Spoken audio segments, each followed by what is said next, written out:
Στη θέση του Καλατζή ήταν κάτι για το οποίο μας προετοίμασε ο συνάδελφος.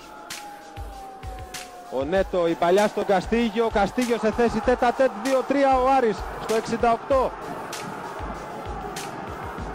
Ο Νέρη Καστίγιο, πρώτο γκολ με τη φανέλα του Άρη στη δεύτερη του συμμετοχή ως βασικός